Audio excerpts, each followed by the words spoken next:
Well, welcome back to another episode of Who's Really the Boss. Thanks for joining me.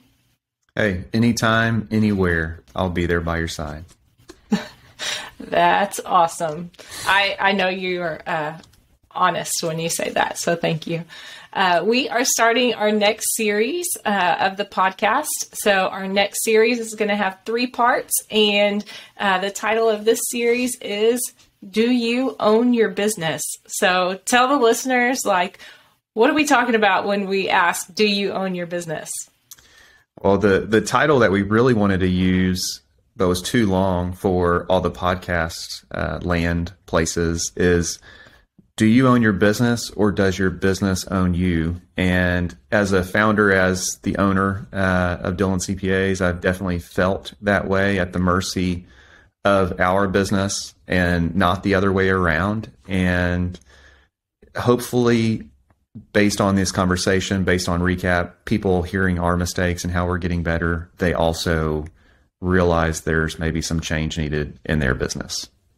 So not necessarily whose name is on formation documents, not necessarily whose name is on bank accounts related to the business, but how can you really tell if you own your business or if your business owns you? What might it look like if the business actually owns you?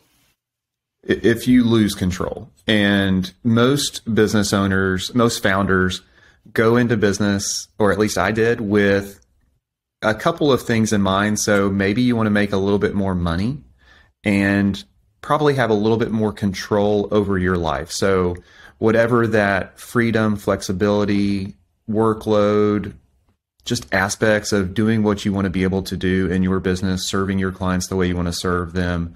So that's probably the most real reason that people go out on their own, other than money. Hopefully there's more money involved. There's a lot more work a lot of times.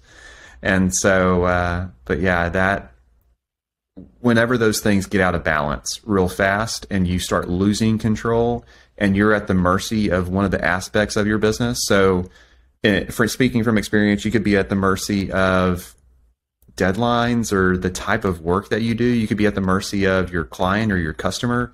And not saying that you don't want to provide your best service level possible, but it does come to a point where there is a healthy balance. And if that's exceeded by one side, it's not going to be sustainable. So some symptoms of your business owning you might look like you are working 24 hours a day, 7 days a week, or close to it. You are not able to take vacations with your family. You are missing friend get-togethers or kids events, things like that, because you feel like you have to be the one at the office, at the business, or providing whatever service you might be doing for someone else. Those are great examples where people can say, that's not me, that's not me. Some physical things that may show you that it's out of control is probably weight gain, that you're gaining some weight, that you're not as rested, with losing sleep, blood pressure, things are out of balance in your physical body. And that your body's trying to tell you something, that you can't keep going, pushing yourself that, and stress is playing into your life. So you've just described some things that people could probably push off as like, that's not me. But if it is going the other route, you start losing your hair, and it's not, hereditary. Definitely the weight gain and unhealth are pretty big symptoms that people need to pay attention to. Yeah, for sure. And so this series is really going to highlight, how do you take control back? How do you become the owner, or go back to being the owner, being in control, being in charge of your business? This is not from a pride or an ego standpoint. This is really setting healthy boundaries and reprioritizing what's important in your life, and not just in your workday. And so this first episode that we wanted to do is really talking through what are some practical things that you can do to take back that control. So looking at ideal services, ideal clients and your ideal work schedule. This requires some thought and some planning. So let's talk through, Marcus, what we did as far as in our business to help take back control. Yeah. The first thing that happens is there's got to be a pain point that causes you to change, to get better. And hopefully you've documented that pain point and say, I don't want to go back. So many of those symptoms that we've talked about, that then causes you to think through, sit down and document what those items are. So a lot of times the person who started the business may need some help, some external help, like with a coach or a consultant. Honestly, we do engage coaching here as well on our side to help us think through and get better and set vision and stick to vision and things like that. So definitely external help may be needed after those symptoms have presented themselves. But really having that person or yourself, people close to you that hold you accountable to what you really set out to accomplish with this business. So if you set out to accomplish a certain type of individual or serve them in a certain way and things kind of got off course, going back to basics and just realizing that this is not what I intended when I went out and started this. Yeah, and I think that we looked at the scheduling. So originally in a traditional accounting firm, you have busy seasons and then less busy seasons. And so looking at that prior to both of us working in the business was, it's just for a short amount of time. I have to do this, and it's only for a short amount of time. Then what we really saw when both of us were in, that short amount of time really isn't that short. So from January through the end of April, that's a third of the year. That's a long time every year for how long, So we had young kids, and what does that look like? A third of every year. Plus then you have kind of your second busy season towards the end of the year. So we're looking at almost a half a year. Every year is gone just all to work. So that was really our pain point where we decided, okay, we're not really willing to sacrifice a half a year every year with our kids. Sure. Yeah. And our industry, I know that a lot of our listeners are friends of ours that also own other firms or work in other firms. So whenever you age yourself based on the number of like tax seasons that you go through, that's probably not a healthy metric. And while we do say this is only going to last a few months, I've got to grind and get through it and on to the next. Every year for the past 15, 20 years that we've been in this type of business, there's always something every year that happens. And the last couple of years, COVID, someone's going to change the tax law every year, every 2 years or 4, depending on politics. So there's just too much to keep up with. And the main thing is you hit it on the head, because most people only think of like tax season as filing season, which happens maybe February through April 15th is traditionally what's happened. Well, we've seen extended filing seasons because of whatever is going on in the world. But then you take, let's say those 4 months, because everybody hates January as well. All the 1099s, W-2 projects that go on and just wrapping up the year-end financials. So that's already heavy. So you've got 4 months, which is a third of the year. Hopefully you take some time off throughout the year. So maybe you've got a month going to Christmas, Thanksgiving, and maybe you take a vacation. So then you've got your September, October deadlines. So you're living in more than 50% of your year in some type of deadline driven work. And it wasn't healthy for us. We realized that it wasn't the type of business that we wanted to build. Some people are okay building that business around a tax filing and a tax filing season. And we've seen people do that well. We've seen others that don't do that well or handle it well, and they just end up being busy all year long, and that's not healthy. So we definitely set out, my experience, what the firm started to do, the business started to be busy all year long. And we kind of put the brakes on and wanted something different as far as a business model. Yeah. So what we did, we were looking at not only our family, our team members who either had young kids the same as we did, or who didn't have kids yet and couldn't fathom even having a family if they were required to work that amount of hours. Like they could see into the future, like it is not possible to raise a family and work till 10 p.m. or 11 p.m. most nights of the week for months out of the year. And so, other than us thinking, okay, there's got to be a better way, this is not what we originally wanted. We also, like Marcus mentioned, we started just really talking to outside people. Like, is there a different way? Is anyone else doing this differently? Is someone else doing this better than we are? And then that way we could move forward. Yeah. So part of that was you touched on probably the three things. So services, client, and schedule. We can talk about schedule because we're kind of already there as far as like the big schedule. So what did we want our year to look like? We definitely did not want the grind any time of year. And my background coming out of Big Four, I had a large client, which was a fiscal year client. So that means they had a non-traditional year end, which we worked through to get work done. And then I had to roll over to traditional year end clients. And so I was just, that's not what I wanted and not what I wanted here. So what we started to do is how can we keep it even throughout the year and provide a great place to work and a great way to serve clients evenly throughout the year.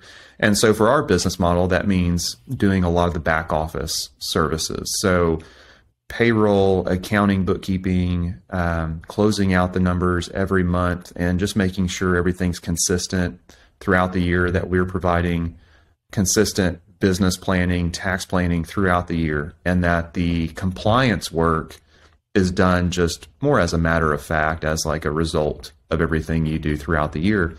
So that was the schedule that we laid out. And it's funny because where we're at in a world as far as like talent shortage and people that want to do really any kind of work, but definitely like the kind of work that our industry is typically known for, is fewer and fewer people. And so whenever we can have a conversation with a prospective team member and say, we're going to reduce the amount of overtime to minimal, if any, no weekends, no late nights, and try to hold true to that. And that's a lot more appealing than mandated 60 plus hour work weeks. And if you're not hitting those quotas, you're getting called out on it. So that's speaking into like the accounting space specifically. But I didn't know, is there anything else around scheduling that from your perspective we need to discuss? Well, I think just sharing practically what we looked at, we probably looked at what we didn't want to do first. We don't want to work weekends. We don't want to work holidays. We don't want to work late nights. So really looking at an ideal work schedule, okay, we're okay with a traditional Monday through Friday, 8 to 5. That's not, that would be fine.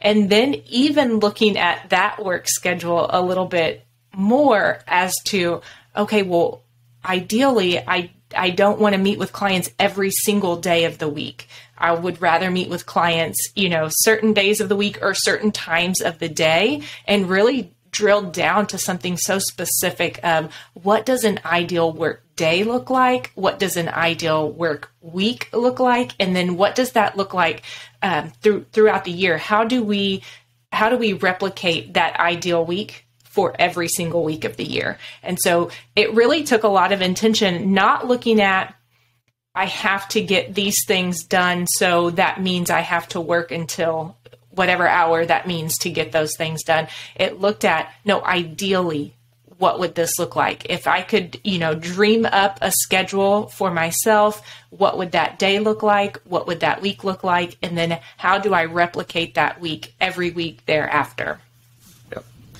Yep.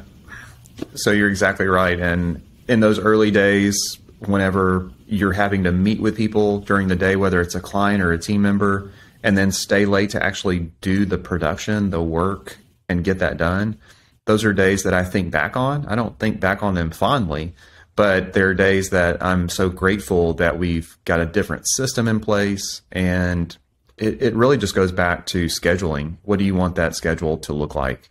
And like you've hit on, you've kind of introduced the concept of time blocking already. And that's something we believe in pretty well here. And we'll probably have an additional discussion on that.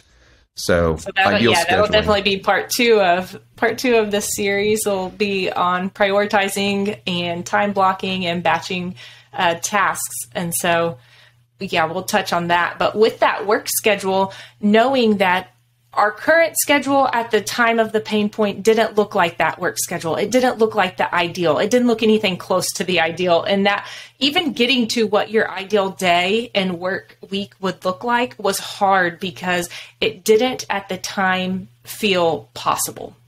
And so it felt a little bit like a waste of time thinking through that, because it was like, okay, well, that's great to think about and dream about, but that's not really possible. That's not practical.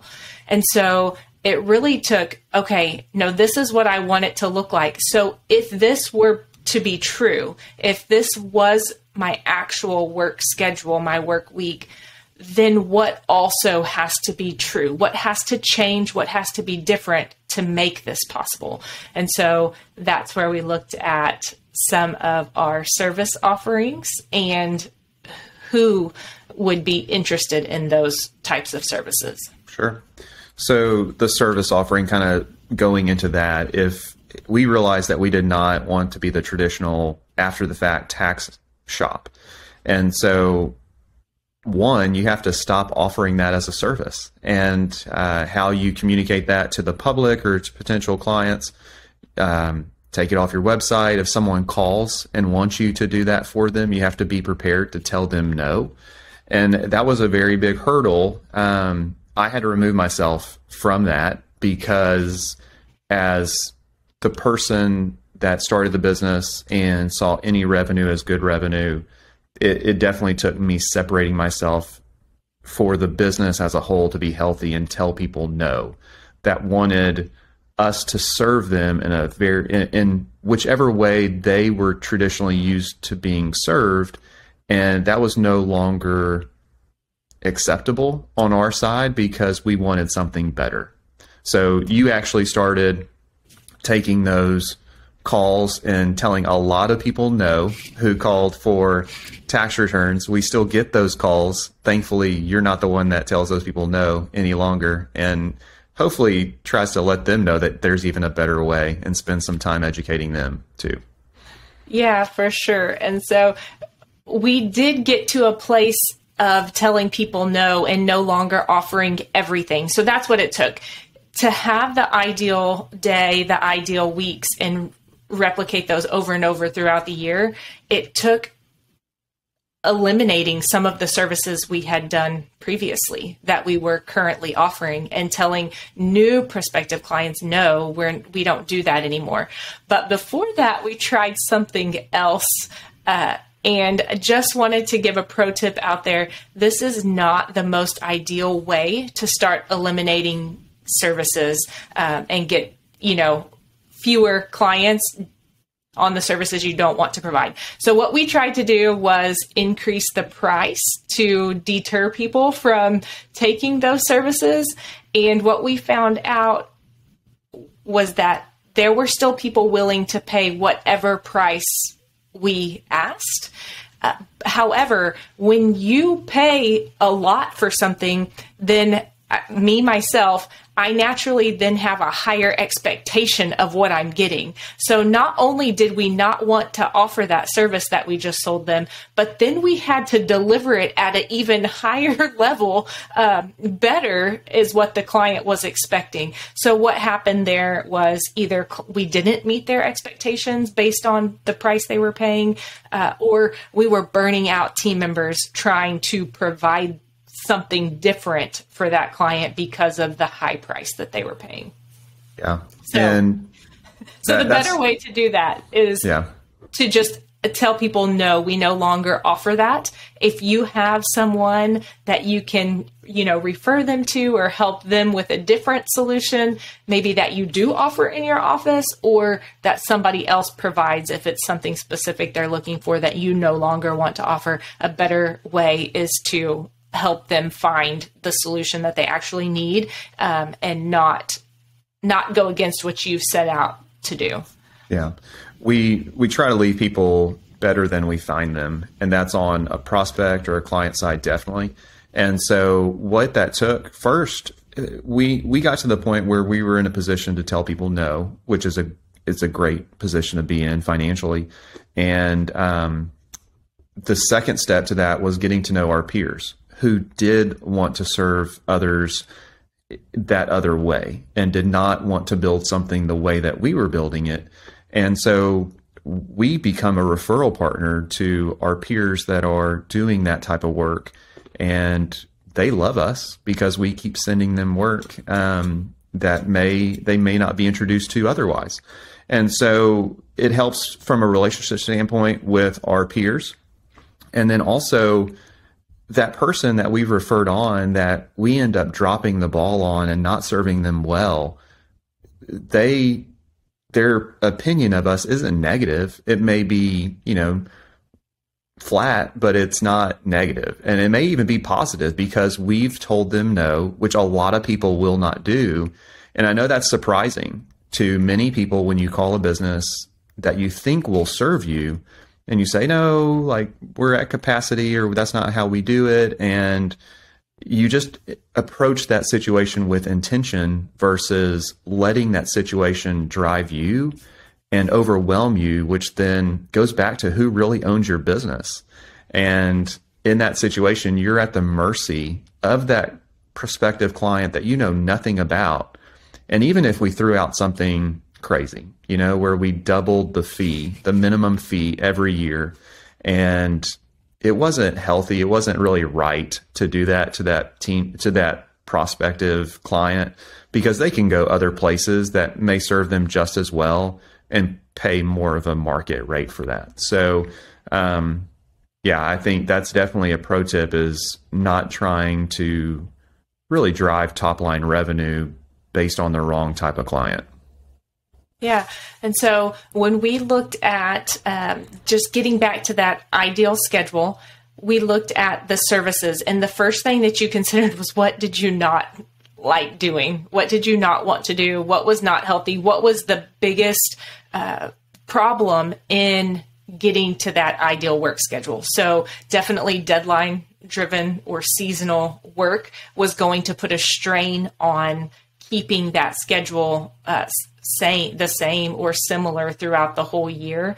So we looked first at what don't we like to do, what kind of things would interfere with keeping that ideal schedule.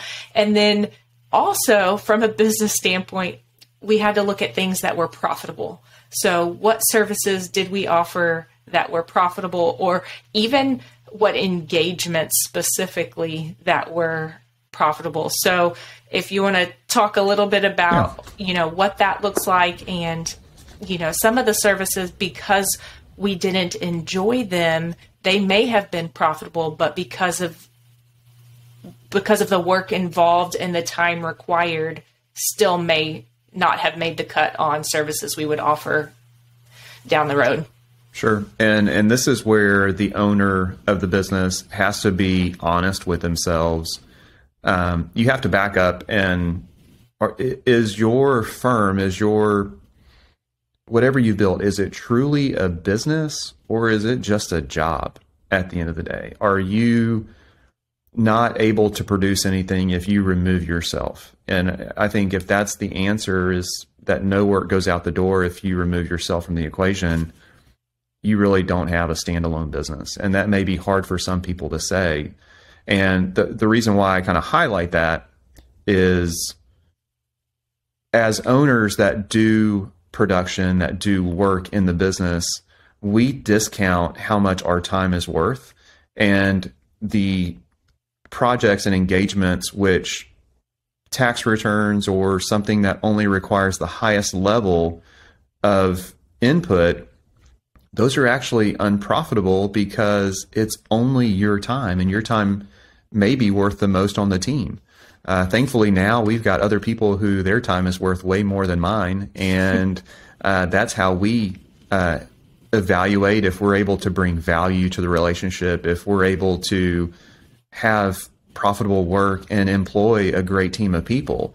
That's ultimately how we've shifted from a production mindset as an owner to a business mindset, and evaluating those, what's really profitable and business lines. You also have to look at profitability and liability. So if it's a type of engagement where there's a lot of liability, where you're expressing an opinion, or you don't do as many of those types of engagements, and you're not being honest with yourself that you really don't know what you're doing, there's really a lot of liability as a professional there, and you kind of have to evaluate that. So when we look at profitable engagements, we want engagements that others can work on and do them in a timely manner, and that the people that are working on those engagements they're timely, they're successful in getting what they need to get the client what we promised we would deliver, and the advice that comes along with it. So that's typically what we look at in a service world. For people that are not service-based, they would look at the cost inputs of that product or business to see what's really profitable. But I think as professional service firm owners, we typically do ourselves a disservice because we discount our time to zero, and it's really anything that we bill is straight profit, and that's not the case, really. So we looked at, for the services, what did we do well? What did we enjoy doing? What was desirable to a client, meaning what added value to them and their business? And then what could we automate so that it would be sustainable long term? So what services could we automate so that our team and our clients could be served the same throughout the year at a very high level? Yeah. And then touching on kind of your last point with the client, the ideal client that we looked at, we had to evaluate that because, one, we determined the schedule that we wanted to work.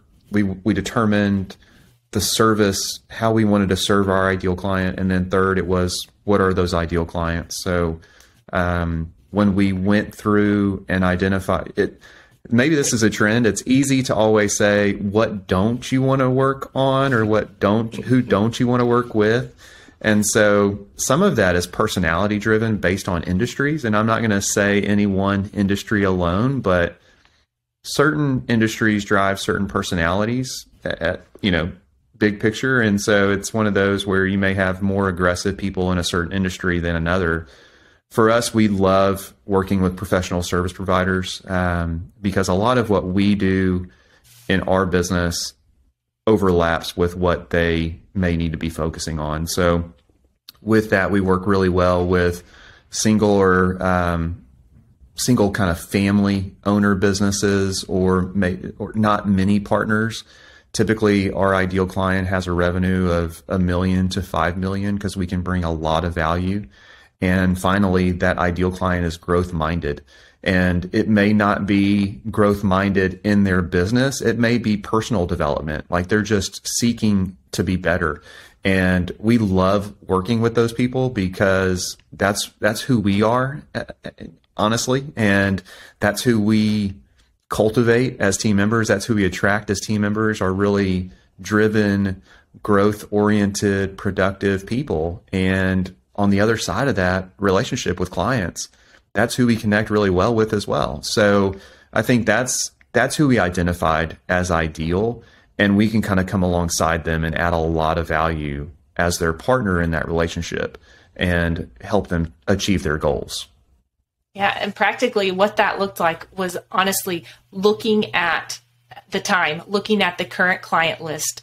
Who did we serve really well? Did they fit into certain niches of industry or type of person? And then that's how we were able to determine those ideal clients. So it wasn't us taking something that we had never done before and just that would be really cool to serve this person, but really looking at history, who are we already serving well? Who are we serving mostly?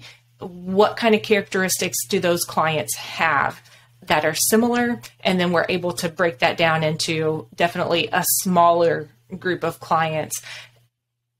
That is honestly what had to happen to fit in that ideal schedule. And for us, we did the part where work as much as you can, make as much as you can, whatever that looks like. And for us, that wasn't the answer long term. That wasn't sustainable. What was sustainable was to feel good about the value that you're bringing to team members, to clients, to your family. And the way that we needed to do that was to really be intentional about how we worked, what we did, and who we worked with. Yeah. We did that top line revenue, like growth is good. Everything is a good client, and everything we do for that client is something we can say yes to. A lot of people in our industry believe that. They don't say no. And we tried that honestly for, I think, 3 or 4 years, and it was headed nowhere. It was headed to burnout for myself. I don't believe anybody that we had on the team at that time is still with us, looking back. Yes. And yes, we still have some of those team members. Shout out to Molly. Oh, well, yeah, she's hanging on strong. But I think we've lost others along the way because we were headed towards something bad. And we may have never known it, but we would have looked back 30 years from now and said, we could have had something so much better if we would have just made small changes along the way. And so I'm glad we did that early on in our business journey. And it's helped getting us to a much healthier place as far as sustainable business that we may play a part in, and where it's, healthy from a team perspective. Yeah. So, and then just to speak into, it doesn't necessarily mean when you reorganize what you're doing, right? When you reorganize your business and you look at intentionally, strategically, what services, what clients, you also set the pricing there. So this doesn't mean, well, if I work less, I make less. It could mean that, and it could mean that for a season, but it doesn't have to mean that. So there are options to monetize work that you no longer do or want to do. There are options to set pricing differently on the services that you do offer. Obviously, you're looking at the services that are going to be most profitable. So it does not mean just because I have fewer clients that now I have a lower revenue. Ideally, you will have more time, you will have fewer clients, and then you will also make either the same or more in revenue. And that's why it has to be intentional and strategic. That is why you can't put your head down and just hope that it gets better, or put your head down and think, I'll just suffer through because it's only for a short time period and it'll be better in the summer, because then the next year rolls around and you have to do it all over again. And there's always some special project that comes up in the summer or whenever you think that you're done, and it's or that deadline control. Gets extended, hurricane, freeze, technology glitch. It's something. Pandemic. Always. Yep. Yes. Yeah. Always something. So that's pretty much the 3 ideals that we set, was that ideal schedule, ideal client, ideal services, not in that order, but, and it helped us definitely answer the question of who really owns the business. And our business is not owned by some other schedule or the wrong client or the wrong way to serve that client.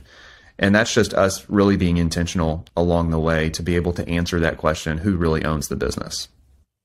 Yeah. And last thought I just had was, it's progress, not perfection. You have to start somewhere. So if you start with first dream, first take the step to what would your ideal work day and work week look like? And then you can start backing into what services and what clients.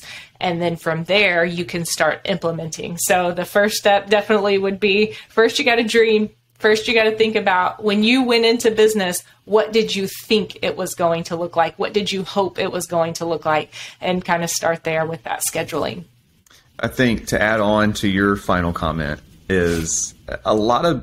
Are you one-upping me? Are you trying to one-up? No, definitely not. I think because many of us on this side where we're type A, dreaming sounds so like, I'm not going to do that. And look for other people in your market, in your industry, that maybe have the business or have the lifestyle or have something that you just want a little bit of piece of, and go learn more about that person. Maybe go start a relationship with that person, because that's what we did. We saw people that were better and we asked what they were doing. And so to say dream is excellent for some of the more creative folks, but for those that need a little bit more black and white, definitely go that route and find others that are maybe where you want to be. Yeah, that's awesome. And I'll let you one-up me with that one. That's great advice. I get 1 out of a 99, so we'll take it. Exactly. But all right. Well, looking forward to the next conversation, where I think we're going to kind of dive into time blocking and that nonsense that you always talk about, that maybe people believe in after a while, but they're very leery about it in the beginning. All right. Talk to you soon.